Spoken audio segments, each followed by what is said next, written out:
நம்ம மாறனும் வீராவும் சேர்ந்து புடவை விற்கிறாங்க சைக்கிளில். வேறு லெவலில் மாசாக இருந்துச்சு. மிஸ் பண்ணாமல் ஃபுல்லடியும் கேளுங்க. விசிஎன் சுத்தமாக போக மாட்டேங்குது. பார்க்கலாம் லைக் பண்ணி பார்த்தீங்கன்னா எனக்கு கொஞ்சம் பேச மூட்டிகிட்டா இருக்கும். ராமச்சந்திரன் கிட்ட இனிமேட்டு நாங்கள் இங்கெல்லாம் இருக்க மாட்டோங்கிற மாதிரி சொல்லிவிட்டு அவங்க மாட்டுக்கும் பைய எடுத்துகிட்டு போகிறாங்க. நம்ம வள்ளியம்மா எத்தனையோ வாட்டி தடுத்தோம். அவங்க கேட்க மாட்டேங்கிறாங்க. நீங்கள் கூட அமைதியாக தானே இருந்தீங்க. உங்கள் அண்ணன் பேச்சை உங்களாலையும் மீற முடியாது. நீங்கள் சொல்கிறதையும் உங்கள் அண்ணன் கேட்க மாட்டார். அப்படி இருக்கும்போது மாறன் நல்லா இருக்குன்னு நினைப்பீங்களா மாட்டிங்களா? நான் கண்டிப்பாக நினைப்பேன். அப்போனா நீங்கள் என்ன பண்ணணும்? எங்களை அப்படியே போக விட்டுறணும். இந்த வீட்டுக்காக நாங்கள் மல்லு கட்டினது எல்லாம் போதும்னு சொல்லிட்டு அப்படியே அவங்க மாட்டு பைய எடுத்துகிட்டு போகிறாங்க. அந்த இடத்துல அப்போன்னு பார்த்து, ஏய் நீ மாட்டுக்கு என்னமோ பேசிகிட்டு இருக்க. இப்போ நம்ம எங்கே போக போகிறோம், ஏது போக போகிறோம், சுத்தமாக புரியலையே அப்படின்னு சொல்லிட்டு இருக்கிறப்ப ஒரு வீடு மாதிரி அமைச்சிக்கிறாங்க. அமைச்சிக்கிட்டோன்னே சரி எப்போதும் போல் நாளைக்கு காலையில் கடைக்கு போனோம். என்ன மாறா சொல்கிற? எந்த கடைக்கு போகிறோம்? அது மாதிரிலாம் நமக்கு எந்த கடையும் இல்லையே. ஏய் என்னடி சொல்கிற? காலையில் அப்பா கடைக்கு வருவாங்கன்னு சொல்லி எதிர்பார்ப்பாங்களே, நம்ம போனால் தானே நல்லாயிருக்கும். அந்த கடைனால தான் இவ்வளோ பிரச்சனை. அவங்களே வேணான்னு சொல்லிட்டு முடிவு பண்ணதுக்கப்புறமேட்டுக்கு அவங்கக்கிட்ட வேலை பார்த்தா சரி வராது.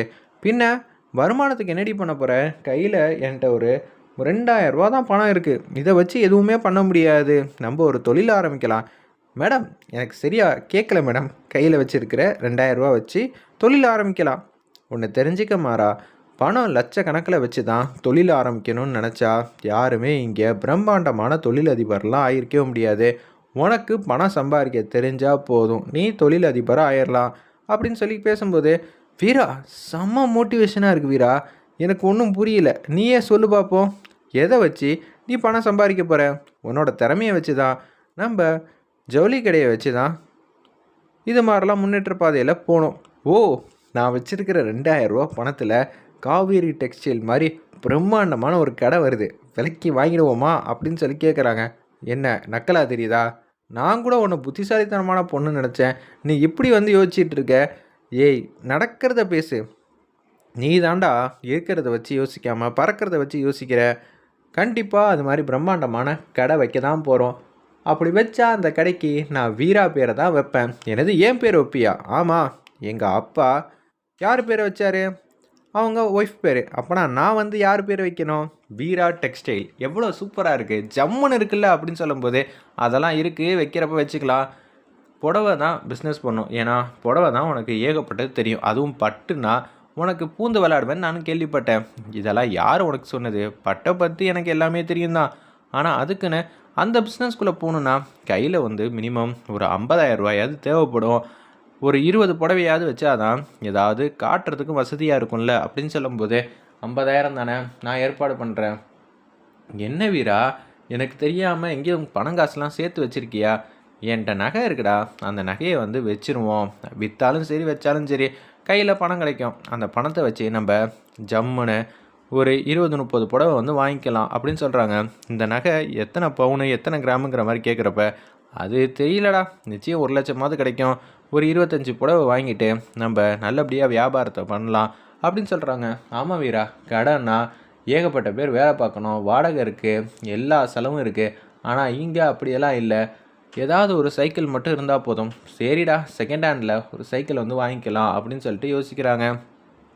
வீரா என்னமோ சொல்கிற, நான் இப்போயே வீராங்கிற பேரை எழுதி வைக்க போகிறேன்னு சொல்லி ஒரு போர்டில் வீரா புடவை கடைங்கிற மாதிரி அந்த இடத்துல சூப்பராக போர்டு ரெடி பண்ணுறாங்க. என்னடா அதுக்குள்ளே ரெடி பண்ண ஆரம்பிச்சிட்டியா? ஆமாம், என் பொண்டாட்டி சொல்லிட்டா. என் பொண்டாட்டி பாதையில் அப்படியே நாங்கள் பின்னாடி போய்கிட்டே இருந்தா நிச்சயம் பிரம்மாண்டமான இடத்துக்கு நான் கொண்டு வந்துடுவேன் அப்படின்னு சொல்லி சந்தோஷமாக ஆனந்தமாக பேசுகிறாங்க. வேறு லெவலில் இருந்துச்சுன்னே சொல்லலாம் அந்த சீன்லாம். அடுத்த நாள் காலையில் பொழுது விடியுது. அப்போன்னு பார்த்து காவேரி அம்மாவோட இடத்துக்கு போகிறாங்க. அம்மா நான் இப்போ ஒரு தொழிலதிபராக ஆக போகிறேன். இது எல்லாத்துக்கும் காரணம் வீரா தான். எனக்கு பக்கபலமாக இருந்து நீ தான் அம்மா என்னை ஆசீர்வாதம் பண்ணோன்னே அவங்க அம்மாவோட இடத்துல போயிட்டு ஆசீர்வாதம் கேட்குறாங்க. அந்த இடத்துல, அத்தை நாங்கள் இப்போ வீட்டை விட்டு வெளியே வந்தது உங்களுக்கு தர்ம சங்கடமாக கூட இருக்கலாம். ஆனால் என்ன பண்ணுறது, எங்களுக்கு வேறு வழி தெரில. மாறனை எப்போ பார்த்தாலும் உங்கள் ஹஸ்பண்டு திட்டிக்கிட்டே இருக்கார். கொஞ்சம் கூட நியாயமே இல்லை. இதை கேட்டால் அவர் மாட்டுக்கும் எனக்கு என்ன வீட்டுக்குள்ளே வாங்கங்கிற மாதிரி சொல்கிறாரு. இந்த பிரச்சனை இல்லைன்னா அடுத்த பிரச்சனை இல்லை, மாறனை வீட்டை விட்டு துரத்த போகிறாங்க. ஆனால் மாறன் மேலே இருக்கிற தப்பான அபிப்பிராயம் போகணுன்னா மாறன் சொந்த காலில் நிற்கணும், யாரோட உதவியும் இல்லாமல் நிற்கணும், நின்று காட்டணும். மாறனோட அப்பா தான் ராமச்சந்திரன்னு எல்லாரும் வந்து பேசுகிற அளவுக்கு மாறணும் அப்படின்னு சொல்லி சாமி கும்பிட்டுட்டு இருக்காங்க. என்ன வீரா, பலமான வேண்டுதலா? அந்த லிஸ்ட்டில் நம்ம 2 பேரும் சேர்ந்து வாழணுங்கிற மாதிரி யோசிச்சியா அப்படின்னு சொல்லும்போது, உனக்கு ஏகப்பட்ட ஆசைகளாக இருக்குது. ஆமாம் வீரா, நம்ம 2 பேருக்கு 2 பசங்க, எல்லாம் வேணும்னு சொல்லிட்டு எல்லாம் நான் கேட்டுக்கிட்டு இருந்தேங்கிற மாதிரி மாறன் வந்து காமெடியாக வந்து கேட்குறாங்க அந்த இடத்துல. சரி சரி, ஆசையெல்லாம் பெருசாக இருக்குது, முதல்ல துணி கடைக்கு போவோம், முதல்ல இந்த நகையை வந்து அடமானம் வைப்போம்னு சொல்லிட்டு வேக வேகமாக போயிட்டு ஒரு கடைக்கு வந்து போகிறாங்க. இந்த நகையை கொடுத்துட்டு ஒரு 1,00,000 கிட்ட பணத்தை வாங்குறாங்க. சைக்கிள் வாங்கணும், போர்டு வாங்கணும், ஏகப்பட்ட செலவெல்லாம் இருக்குங்கிற மாதிரி சொல்கிறாங்க. என்னது போர்டா? ஆமாம், வீரா துணி கடைன்னு நான் இப்பயே பேர் வைக்க போகிறேன். நைட்டு சொன்னதுன்னு பார்த்தா இப்போ தான் வந்து சொல்லிகிட்டு இருக்கியா? அதெல்லாம் ஒன்றும் வேணாம், நல்லபடியாக வியாபாரம் பண்ணணும். இதில் இருக்கிற ஒவ்வொரு காசும் ரொம்ப முக்கியம்டா.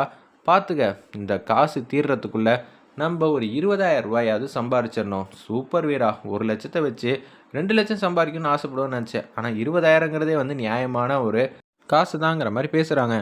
சரி, இப்போ என்ன பண்ணலான்னொன்னே, புடவைய வந்து நல்லபடியாக வாங்கு, பார்த்து வாங்குனோன்னே, எனக்கு தெரிஞ்ச ஒரு புடவை கடை இருக்குது, அங்கே போய் வாங்கினா புடவை கொஞ்சம் கம்மியாக வந்து தருவாங்க, குவாலிட்டிலையும் வந்து காம்ப்ரமைஸ்லாம் பண்ண மாட்டாங்க, சூப்பராக இருக்குங்கிற மாதிரி அருமையாக வந்து யோசிச்சுட்டு இருக்காங்க. சரிடா, வாங்கிட்டு வாங்குற மாதிரி சொன்னோன்னே, நம்ம முத்துலட்சுமி வீட்டுக்கு வந்து போகலான் இருக்காங்க நம்ம வீரா. அப்பன்னு பார்த்து, புடவை வாங்குறதுக்கு நீயும் வந்தால் நல்லாயிருக்கும், முதல்ல நம்ம ஒரு 20 புடவை கிட்ட வாங்க போகிறோம், நீயும் வா வீரா, நான் உன்னை பார்த்தே வாங்குவேன்ல அப்படின்னு சொல்லிட்டு கடைக்கு வந்து போகிறாங்க. கடைக்கு போனோன்னே வீராக்கு ஏற்ற மாதிரியே ஒவ்வொரு புடவையாக வந்து பார்த்து பார்த்து வந்து செலக்ட் பண்ணுறாங்க. வீரா, இந்த புடவை உனக்கு ரொம்ப நல்லாயிருக்கும், உனக்கு ரொம்ப நல்லாயிருக்கும்னு சொல்லிட்டு ஒரு 20 புடவை கிட்ட செலக்ட் பண்ணுறாங்க. டேய், எனக்கு எதுவும் புரியல, இது எல்லாம் நமக்காக வாங்கலை, வியாபாரத்துக்காக வாங்குறோங்கிற மாதிரி சொன்னோன்னே, அது எல்லாம் வாஸ்தவம் தான் வீரா, ஆனால் நான் ஆசைப்பட்டு என் பொண்டாட்டிக்கு வாங்குற மாதிரி மற்றவங்களும் ஆசைப்பட்டு அவங்க ஒய்ஃப்க்கு வாங்கி தருவாங்கல்ல, அதுக்காக தான் எல்லாத்தையும் நான் பார்த்து பார்த்து வந்து வாங்குறேன். சூப்பர்ரா, நீ ஜெயிச்சு வந்துடுவ. இல்லை வீரா, நம்ம ஜெயிச்சு வந்துடுவோன்னு சொல்லு.